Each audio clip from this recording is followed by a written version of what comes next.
Trouble with the ledgers. Shouldn't he be asking Otto for help?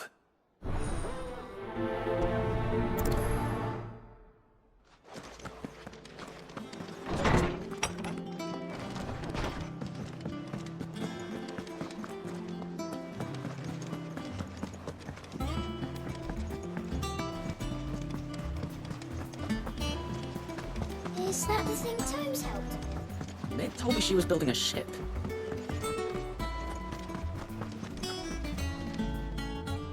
Clive, did you get my letter? That's why I'm here. Shh. Otto won't be listening. Is this better? A little. Listen, I've some bad news. It turns out the hideaway may be slightly behind in its payment to certain lenders, and it's maybe my fault. But I swear to the goddess, I thought I had the numbers square. Sadly, that square turned out to be more of a circle. Zero, you might say. I can straighten it out, I swear, but it's going to take some time, and I'm going to need help keeping it from Otto. Bit late for that, I'd say. There you are!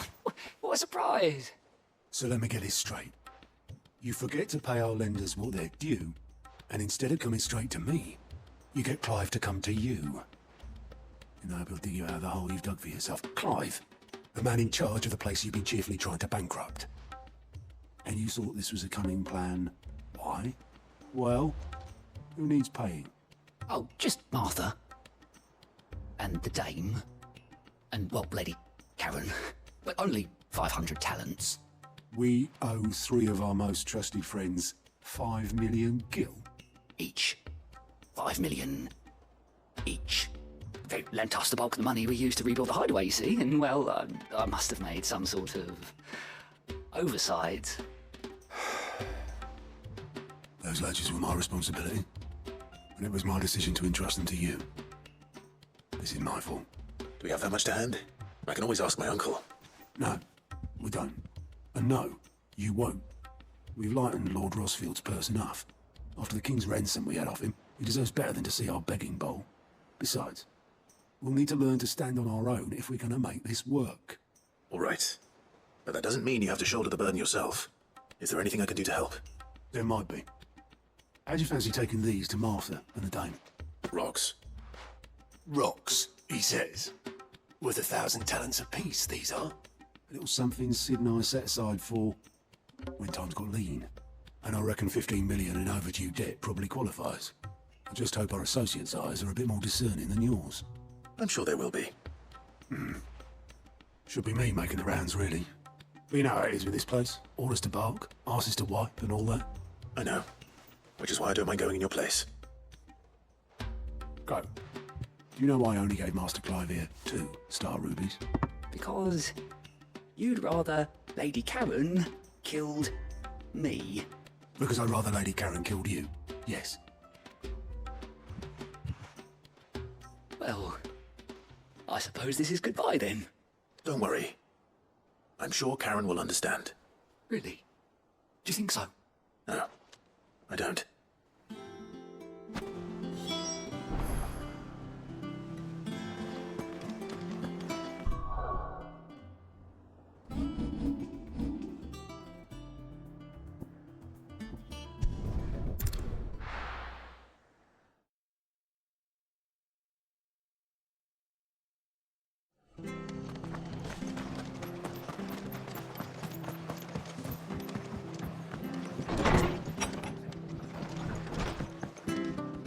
Clive, we weren't expecting you.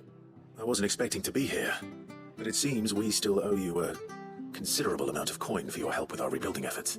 And though I doubt it's what you were expecting, we were hoping you'd take this as payment.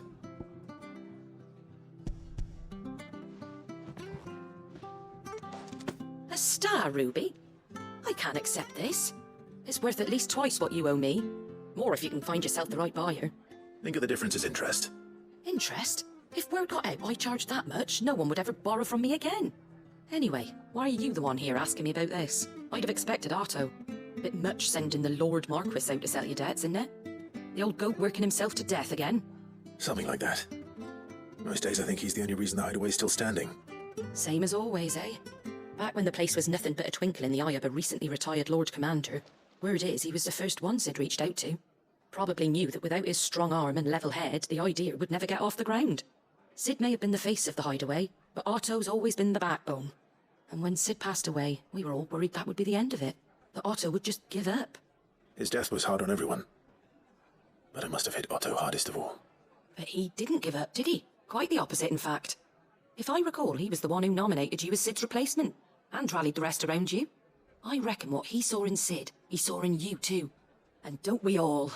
Doesn't hurt that you're half as stubborn and twice as handsome, neither. That, and you keep good company. I suppose I do.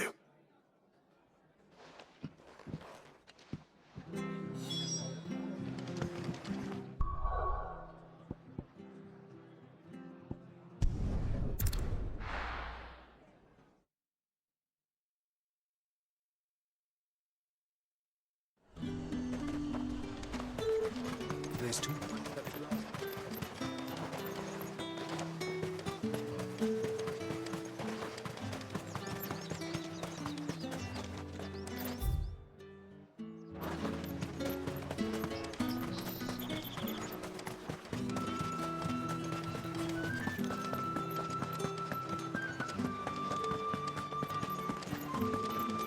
Did you hear? The gate's dead.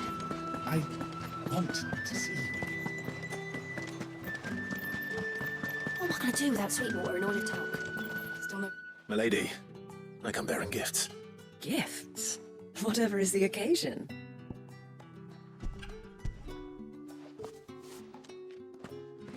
Oh my. Clive, you really have outdone yourself. Otto asked me to give it to you. To settle the hideaway's debt with the Veil. And to compensate you for the time it took us to do so. You disappoint me, Clive. I thought you might finally be warming to me. Tell Otto he can keep his baubles. I tried to tell him as much the first time around. The man owes me nothing, nor does the hideaway. My contribution to the restoration effort was made freely and willingly. It was the least I could do. You once told me Sid did you a kindness. I'd like to do the same. Please, accept it. For my sake. And for Otto's. For all of us.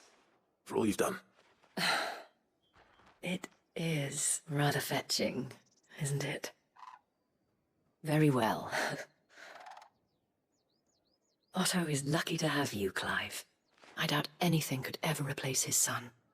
But you and the others at the hideaway are the closest thing he has to family. Otto had a son. Long ago, yes. Sid told me Otto lost him when he was just a boy, and blamed himself for not being able to stop it. I don't know how it happened, whether there was anything he could have done, but it was clear that it weighed heavily on him. I didn't know. How could you have? I doubt anyone did. Besides Sid, I've never met a man more keen to bear his sorrows in stoic silence. An ill habit, given that both have always been surrounded by friends desperate to help them. I'm beginning to see that. Goebel wants to know the stones were delivered. If he's still with us.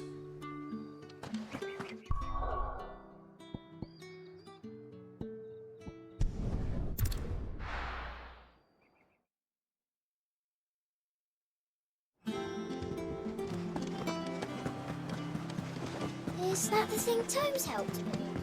Mick told me she was building a ship. Goat. Still alive, I see. So Lady Karen accepted the ruby. About that, I tried my best, but she was just too stubborn to take it. She threw it right back in my face, in fact, and told me I could stick my stupid stone where the sun don't shine. Karen refused payment. I hope it wasn't something I said. I'm sure you're as tactful as ever. Let me see what I can do. Wonderful. I hope you have better luck than I did.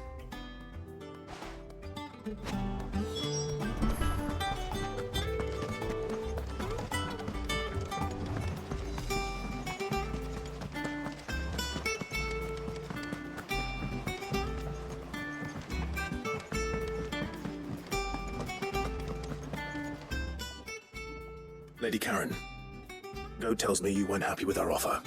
Would you prefer the debt was repaid in coin? What's that? don't recall lending any of you lot my hard-earned gil. I may have tossed a talent or two in the Hideaway's coffers, but those were donations, and you can hardly call it charity if you go asking for it back. Of course not. But one good turn deserves another. And our circumstances have changed. Surely you wouldn't shun the gratitude of a pauper who happened to have become a prince. Oh, so you're a prince now, are you? Fine. But I'm selling it and taking what I'm owed, then you're getting the rest whether you like it or not.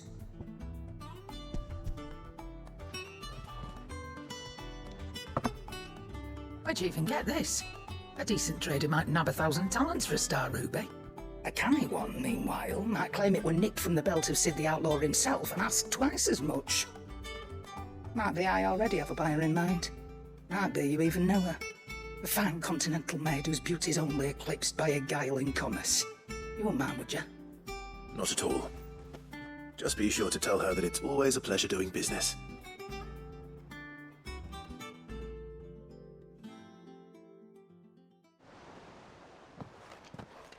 I hear you ended up delivering all 3 stones.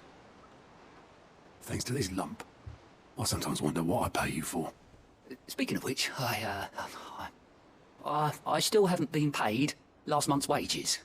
Oh, so you remember what's owed to you then? Get your ass behind that disc of yours and don't get up before those ledgers are square. Right away.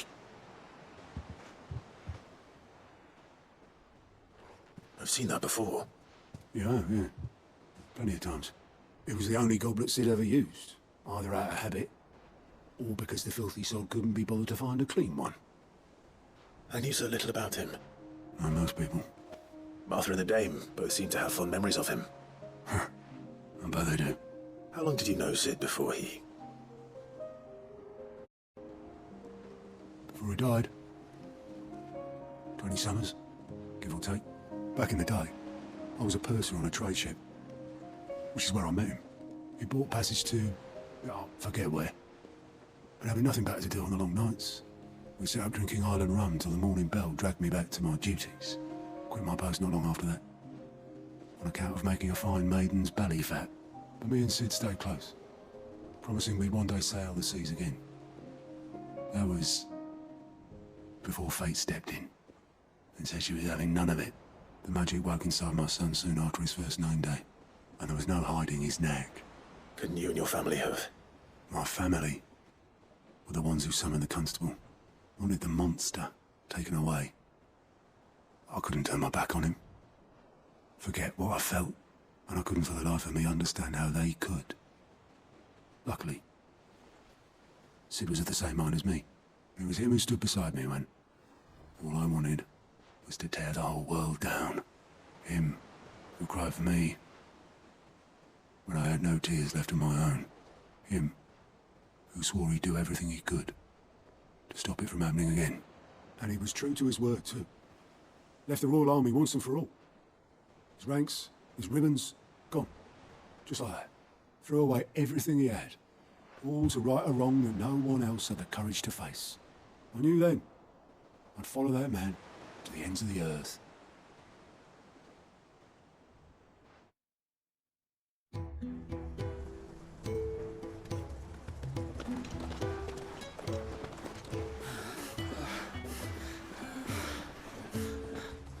He was always too clever for his own good, was Sid. Saw the world for what it really was, while the rest of us were content to go along with the lie we were shown. And it can't have been easy, bearing that burden alone.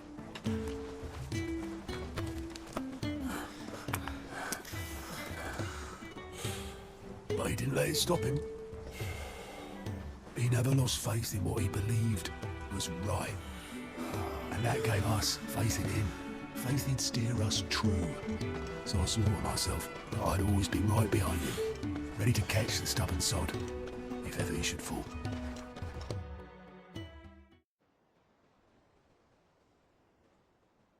But I couldn't even do that. Ignore me, just the ramblings of a tired old man. Leave that lot. I'll tidy it up in a bit.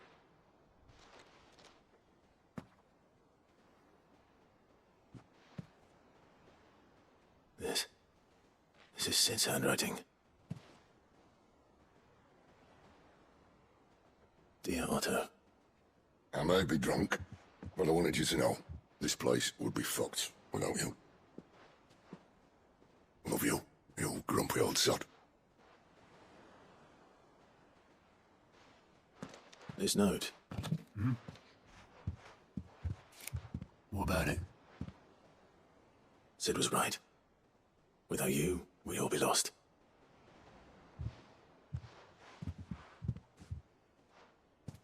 He should have bloody well said so then. Just once. Before he went. But then, why would he? Him, or anyone? I'd only have told him to piss off.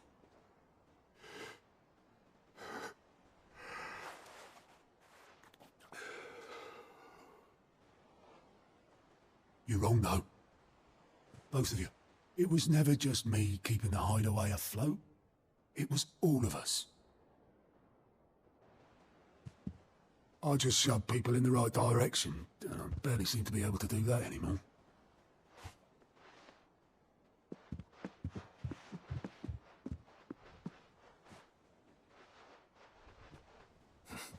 Would you rather go with the helm? Well, maybe I've got a few more years left in me. I'm going to hold you to that, Otto. Before you go, Sid would have wanted you to have this. But that's... This'll do me just fine.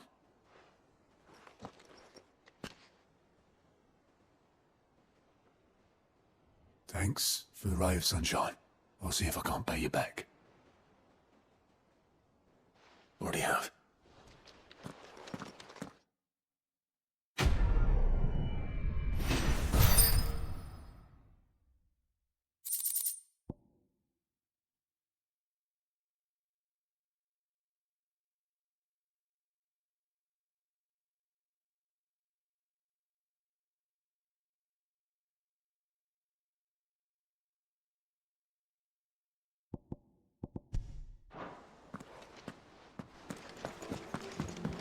It told me she was building a ship.